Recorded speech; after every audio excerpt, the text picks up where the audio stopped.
Private company and partnership firm दोनों को मिला के जो एलएलपी है, लिमिटेड लायबिलिटी पार्टनरशिप, इसके अंदर दोनों का फीचर्स रहता है। चलिए आज हम लोग समझ लेते हैं एक एक फीचर्स के बारे में।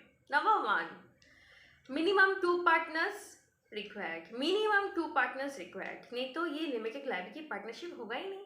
ठीक है, इसमें एक एडवांटेज है। क्या एडवांटेज है कि 2 पार्टनर में से कोई एक पार्टनर आप किसी को भी ले सकते। मिनिमम एक पार्टनर रेसिडेंट होना चाहिए, रेसिडेंट ऑफ इंडिया होना चाहिए। और एक चीज ये है कि लिमिटेड लायबिलिटी पार्टनरशिप में मिनिमम 2 पार्टनर्स का तो जरूरत है ही, और साथ में इसका कोई लिमिट नहीं है। मैक्सिमम आप कितना भी ले लो, कोई इशू नहीं है, मिनिमम 2 होना चाहिए। लेकिन अगर प्राइवेट कंपनी का अगर मैं बात करूँ तो यहाँ पे मिनिमम 2 तो है, लेकिन मैक्सिमम 200 तक है।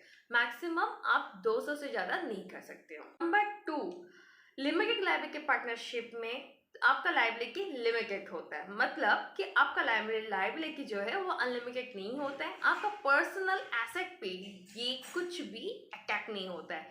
जस्ट लाइक जिसके पार्टनरशिप फर्म हो गया तो वहाँ पे आपका लायबिलिटी अनलिमिटेड। नंबर 3, आपका जो यहाँ पे पेपर वर्क है, मतलब पेपर वर्क जो कंप्लायंसेस है as compare to like private company बहुत ही कम है। प्राइवेट कंपनी में आपको पेपर वर्क वगैरह थोड़ा ज़्यादा करना होगा, साल भर में आपको ऑडिट भी करना पड़ेगा, आपको रिटर्न्स भी लगाने होंगे। माना कि हाँ एलएलपी में भी है, काफ़ी सारा चीज़ है, लेकिन एलएलपी में as compare to private company आपका यहाँ पे पेपर वर्क थोड़ा कम ही है। नंबर 4, यहाँ पे आपका कुछ लाइक मिनिमम कैपिटल रिक्वायरमेंट का कुछ भी ज़रूरत नहीं है। एक जो इनिशियल स्टेज में जो एक खर्चा होता है 10-15 हज़ार का, वो आपको करना होगा क्योंकि रजिस्ट्री कराने का बस। लेकिन यहाँ पे जो कैपिटल है, जो एक जैसे कि कंपनी फॉर्म करने के लिए जैसे कि कैपिटल का ज़रूरत होता है, 1.5 लाख 2 लाख 5 लाख का जो भी ज़रूरत होता है, लेकिन यहाँ पे ऐसा कुछ है नहीं। आपका LLP also an artificial person in the eyes of law. These advantages of LLP. Okay तो मतलब ये कि अगर आपने कोई भी कंप्लायंसेस अगर आपने मिस कर दिया, सोचिए आपने आरओसी को फाइल वगैरह नहीं किया, तो फिर आपका बहुत अच्छा खासा पेनल्टी लग जाएगा। अगर आप प्राइवेट कंपनी करते हो तो उस पर क्या होता है कि आप अपना कैपिटल रेज कर सकते हो, मतलब बैंक से आप लोन अप्लाई कर सकते हो, आपको लोन मिल भी जाता है, उतना प्रॉब्लम नहीं होता है। लेकिन अगर एलपी के थ्रू अगर आप लोन रेज करना चाहोगे तो उसमें प्रॉब्लम होता है। अब इसका कारण क्यों है कि आप लोन अगर रेज करोगे एलपी के थ्रू तो आपको क्यों दिक्कतें होती है, क्योंकि एलपी में आए दिन पार्टनर्स अपना पैसा डालते हैं निकालते हैं, लेकिन कंपनीज में ऐसा नहीं है, आप ऐसा नहीं कर सकते हो।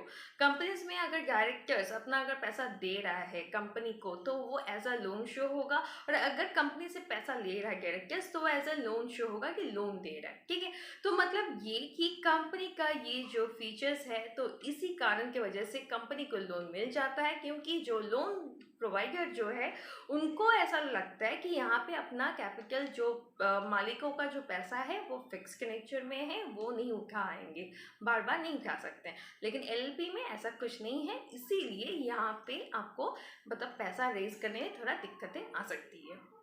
इस साल आपका 2 करोड़ का इनकम हुआ और इसमें से आप कुछ एक्सपेंसेस माइनस करना चाहते हो। जो एक्सपेंसेस आपका जैसे कि आप कुछ लाइक पार्टनर्स को पेमेंट कर रहे हो, जो भी लाइक सैलरी कमीशन जो भी आप पेमेंट कर रहे हो, तो उसका जो मतलब एक्सपेंसेस है उसको आप माइनस करना चाहते हो फ्रॉम 2 करोड़। ओके, तो एज पर एलएलपी एक्ट आप इसको नहीं कर सकते हो माइनस, मतलब कुछ भी पेमेंट जो भी आप पार्टनर्स को करते हो उसका आप माइनस नहीं कर सकते हो। आपका इनकम को हम लोग 2 करोड़ ही मानेंगे।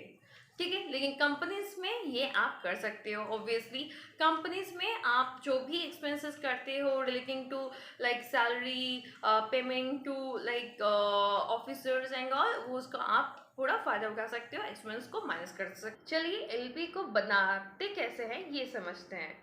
तो एलपी को बनाने के लिए आपको पहले ही इसका नाम रिजर्व करना पड़ेगा। ठीक है, तो नाम रिजर्व करने के लिए आपको पहले तो रन वाला जो फॉर्म है उसको फिलअप करना पड़ेगा। रन वाला फॉर्म को फिलअप करने से क्या होता है, आपका जो एलपी का जो नाम है उसको आप रिजर्व कर सकते हो। ठीक है, अब देखिए ये बात समझिए कि आपको नाम समझना है तो आप पहले एमसी के साइट पे जाओ, साइट पे जाके आप डिफरेंट जो भी आप नाम समझ रहे हो, जो आप सोच रहे हो, तो उसका आप पहले से वहाँ पे टाइप करके थोड़ा देख लो कि वो नाम का कोई ऑलरेडी कोई एलएलपी तो नहीं रखा है, या फिर कोई कंपनी ऐसा कोई बिजनेस तो ऑलरेडी इस नाम का तो है तो नहीं। तो आप पहले इसको थोड़ा रिसर्च कर लो। तो ये फ्री में है टोटली, आप एमसीए के साइट में जाके ये चीज़ का आप अच्छे से भरपूर फ़ायदा उठा सकते हैं, बेनिफिट्स उठा सकते हैं, ठीक है। तो चलिए, आपको नाम मिल गया, मैंने एज्यूम कर लिया आपको नाम मिल गया, ठीक है। अब नाम आपको जब मिल गया तो इसको पहले आप रिजर्व करो, मतलब आप रन वाला फॉर्म को फाइल करो और नेम रिजर्वेशन के लिए अप्लाई कर दो। चलिए, अब सेकेंड, जैसे कि कंपनीज में पेपर होता है चार्टर्ड डॉक्यूमेंट्स, जिसको जिसको हम बोलते हैं chartered documents like MOA, AOA, ठीक वैसे ही जैसे कि पार्टनरशिप में होता है पार्टनरशिप एग्रीमेंट, ठीक वैसे ही एलएलपी के अंडर में ये होता है एलएलपी एग्रीमेंट, ठीक है, जो कि पार्टनर्स लोगों के बीच होता है। जो भी पार्टनर्स लोगों का काम, जो रोल होगा वो सब वहाँ पे मेंशन रहता है एलएलपी एग्रीमेंट में, ठीक है।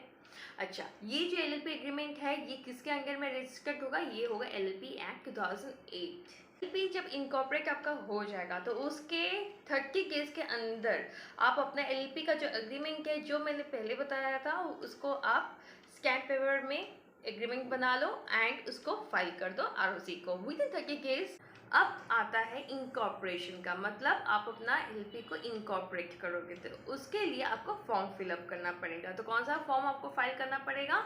वो है फिलिप फॉर्म आपको फाइल करना पड़ेगा, जिससे कि आप अपना एलएलपी को इनकॉर्पोरेट कर पाए। क्या क्या डॉक्यूमेंट्स चाहिए होता है एलएलपी को बनाने के लिए?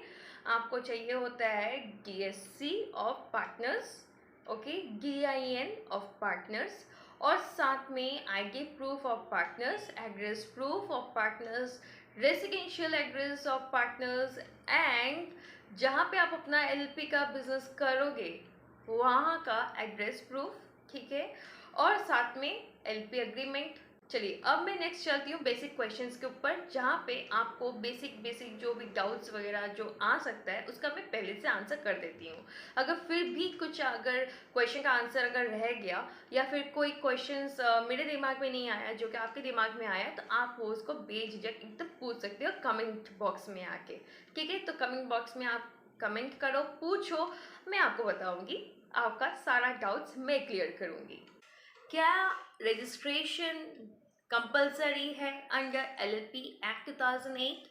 Answer is yes. Next question, क्या एलएलपी में डायरेक्टर्स अपॉइंट करना नेसेसरी है या फिर डायरेक्टर्स अपॉइंट होता है? Answer is no.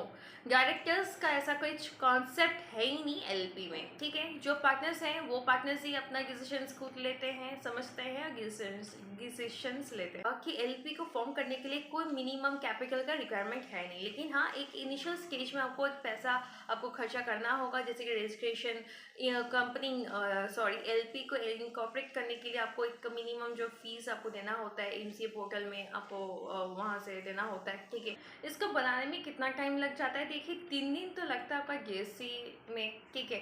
10 दिन आप सोच लो कि नहीं मैं अप्रूवल और बाकी सारा कुछ, ठीक है, तो लगभग आप इसको मान लीजिए 10 से 15 दिन आपको लग जाएगा। अगर कुछ क्वेरीज रह गया हो तो प्लीज़ आप कमेंट सेक्शन में आके क्वेश्चंस कीजिए, मैं आपको रिप्लाई दूंगी। नेक्स्ट वीक मैं आपको फॉर्म्स के साथ एकदम समझा दूंगी कि कैसे आप ऑनलाइन में फॉर्म्स वगैरह फिलअप कर सकते हैं।